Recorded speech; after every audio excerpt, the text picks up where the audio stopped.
Olá,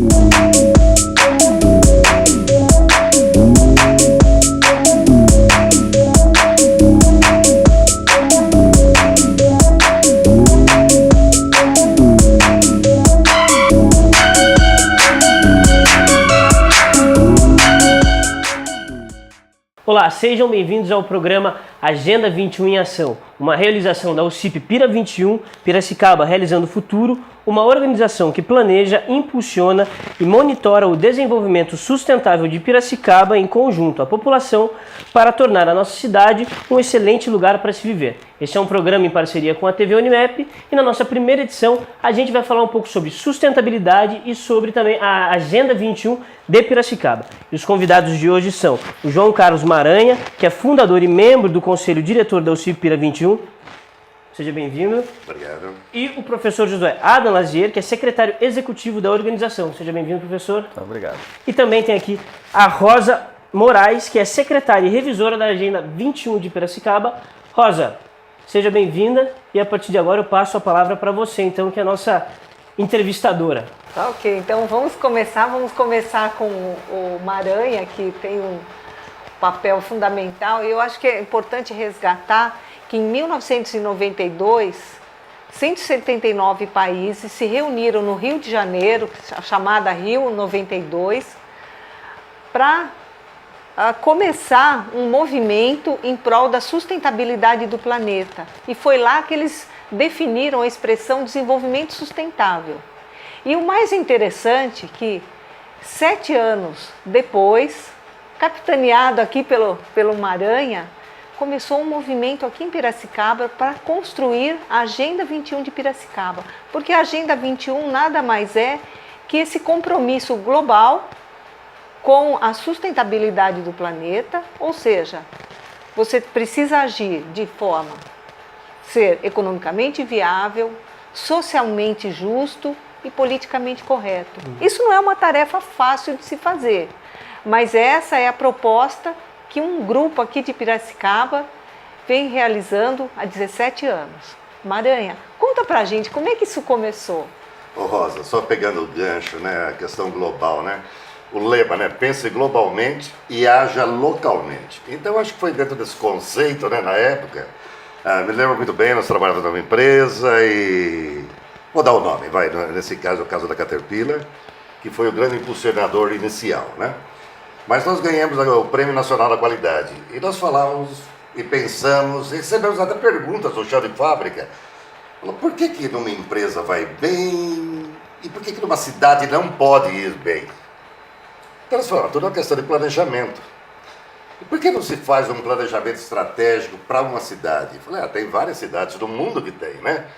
Mas aí foi o embrião.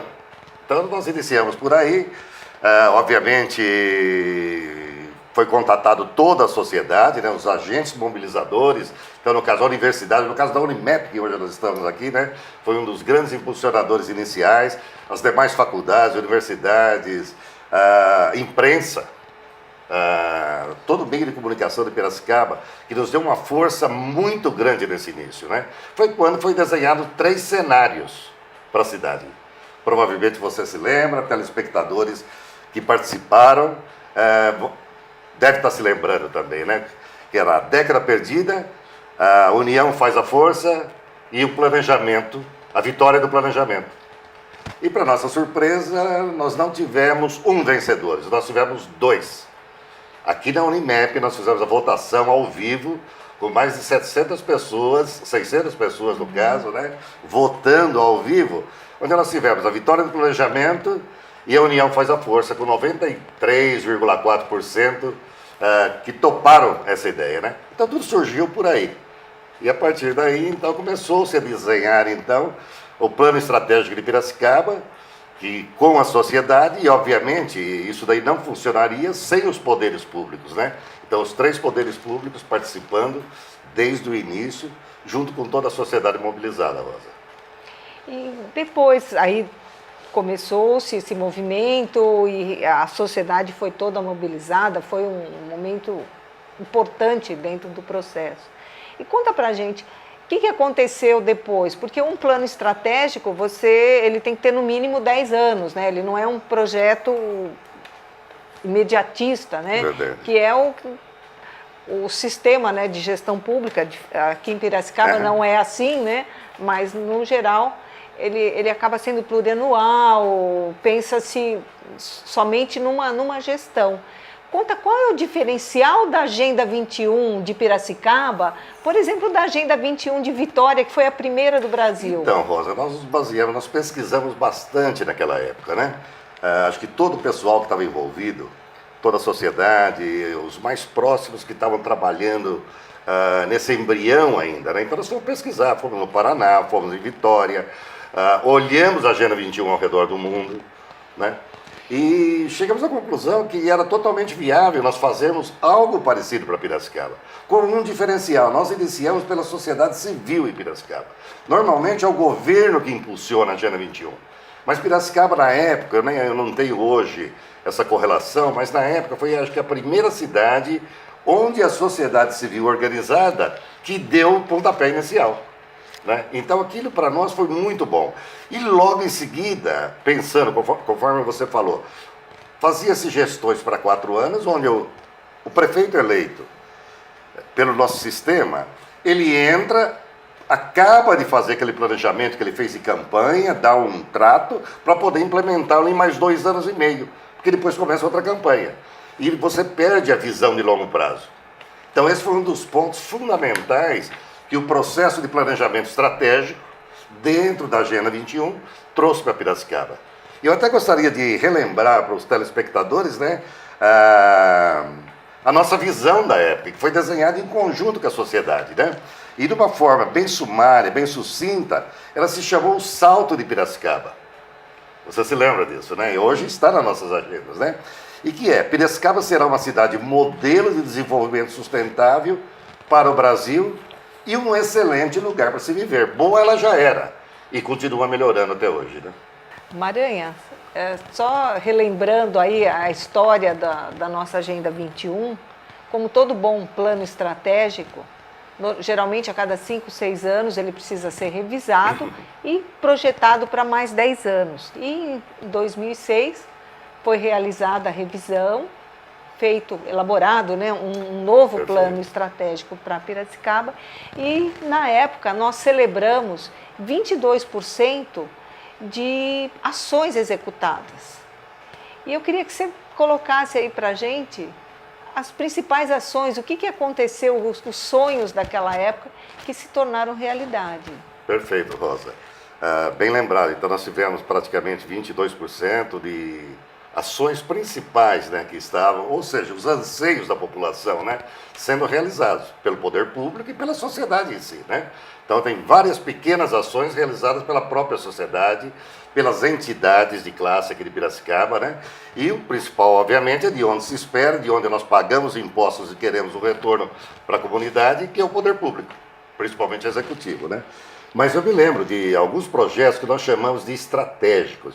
Nós tivemos no total, Rosa, entre ações e projetos, 413 na primeira edição. Na segunda edição, entre o que foi realizado, os que não fazia mais sentido, nós eliminamos, né, o que foi realizado e o que não fazia sentido, porque mudou o cenário. Aí fomos para 495. E depois, com certeza, o professor Josué vai nos dizer também da última edição. Mas houve esse progresso, inclusive, então você vê que os anseios continuaram. Então, projetos que nós tínhamos como pronto-socorro de urgência e emergência, a fase 1, que foi aprovado nessa primeira fase e implementado na primeira fase, que um dia nós precisamos retorná-lo, né? Retomá-lo tal, e levar em frente. Mas a implantação do próprio IPLAP, nós tivemos que aprender e buscar como se fazer planejamento, e isso daí foi levado para dentro da prefeitura. Nós olhamos muito nessa primeira administração lá no ano 2000, né, para Curitiba. E nós fomos buscar as ideias de Curitiba e adaptamos, obviamente, para Piracicaba, né? Mas o projeto Beira Rio, fase 1, por exemplo.